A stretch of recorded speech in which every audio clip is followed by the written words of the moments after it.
Let's get one thing straight before we dive into this visual nightmare.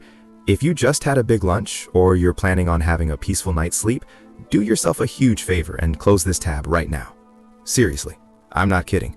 We're talking about Francis Bacon, the man whose studio looked like a gruesome crime scene and whose paintings make modern horror movies look like Disney cartoons. Even Margaret Thatcher, the Iron Lady herself, once famously described him as that man who paints those dreadful pictures. And for once, the politicians weren't lying. This guy didn't do sunsets. He didn't do fluffy kittens or a bowl of fruit still lifes. He painted screams. He painted raw, vibrating meat that used to be human. He painted the kind of stuff that makes your soul feel like it's being run through a rusty industrial paper shredder. Yet, here's the kicker. One of his triptychs sold for over $142 million at auction. Why? Why would anyone pay the price of a private island or a fleet of supercars just to own a visual representation of a panic attack? That's exactly what we're going to strip down today. We're going to talk about the booze, the underground brawls, the tragic boyfriends, and why this monster of the art world is actually the most honest painter to ever pick up a brush in the 20th century. Stick around, because this isn't an art history lecture, it's an autopsy of a genius.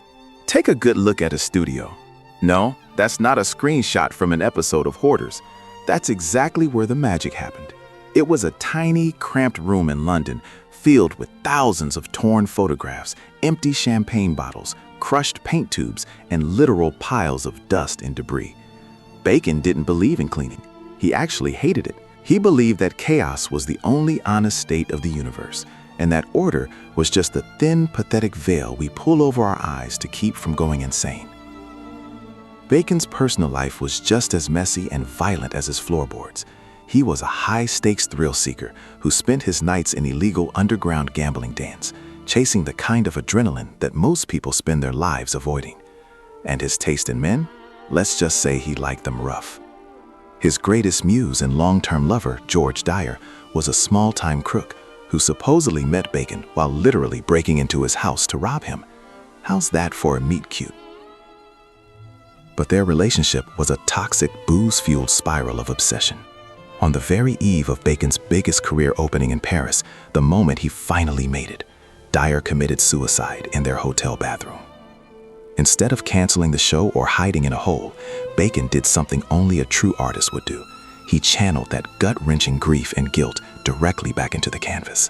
He didn't just paint pictures, he processed his trauma by turning his lovers into blurred, screaming ghosts. He lived like a Greek tragedy, but he painted like he was performing a medical autopsy on his own heart. Now, I know what some of you are thinking. My toddler could paint that blur. First of all, your toddler isn't that depressed. Second, let's actually look at his most iconic work, The Screaming Pope.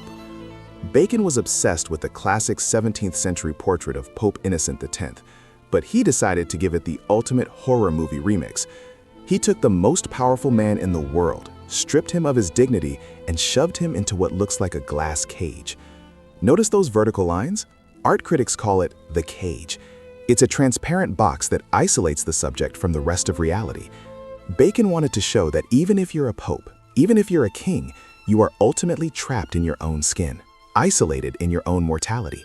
He wasn't interested in painting a nice face. He wanted to paint the pulsation of the meat.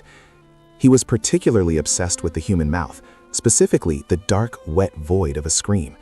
He spent hours studying medical books on mouth diseases because he thought the interior of the mouth was more beautiful and certainly more honest than a fake, polite smile. To Bacon, every human being was just a potential carcass. When you walk into a butcher shop and see a side of beef hanging from a hook, it's vibrant, it's colorful, and it's undeniably dead. Bacon saw that same raw, tragic beauty in all of us. He wasn't drawing monsters. He was drawing the biological reality of being an animal with a consciousness. He was painting what it feels like to be alive and terrified at the same time. It's a bizarre irony, isn't it? The man who spent his life painting the visceral horror of existence is now a blue-chip asset for the top 0.1%. Today, tech billionaires and oil tycoons fight over his triptychs like they're winning lottery tickets.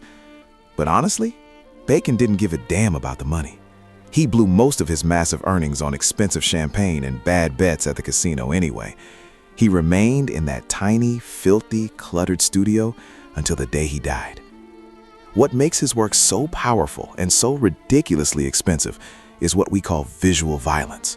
Look at the colors he uses. He doesn't use muddy, dark tones. He uses the most aggressive electric oranges, nauseating purples, and fleshy neon pinks you can imagine. He used these pretty or vibrant colors to depict the ugliest, most painful moments of human life.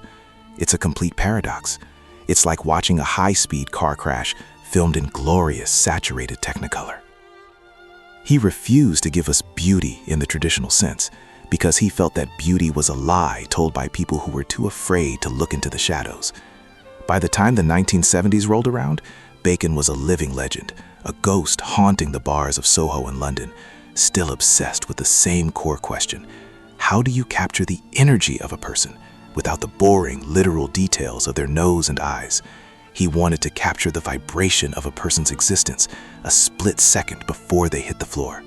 He wanted the shadow without the body. Francis Bacon died in Madrid in 1992, leaving behind a final note in his studio that simply said, "Life is too short to be artistic." For a man who literally redefined 20th century art, that is one hell of a closing line.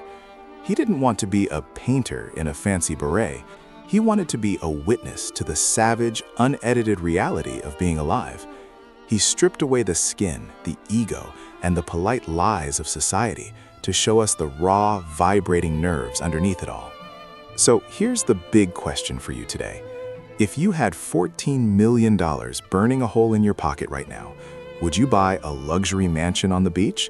Or would you buy a painting that screams at you every single time you walk into your living room? Is it a masterpiece of human psychology? Or is it just overpriced trauma on a canvas? Let me know your honest thoughts in the comments below. I want to hear the good, the bad, and the hell no. If you enjoyed this deep dive into the butcher shop of art history, make sure to hit that subscribe button and ring the bell so you don't miss our next episode. And we'll be back soon with another genius who was probably crazier than you are. Now, go grab a drink or a steak and try to forget everything you just saw. I'll see you in the next one.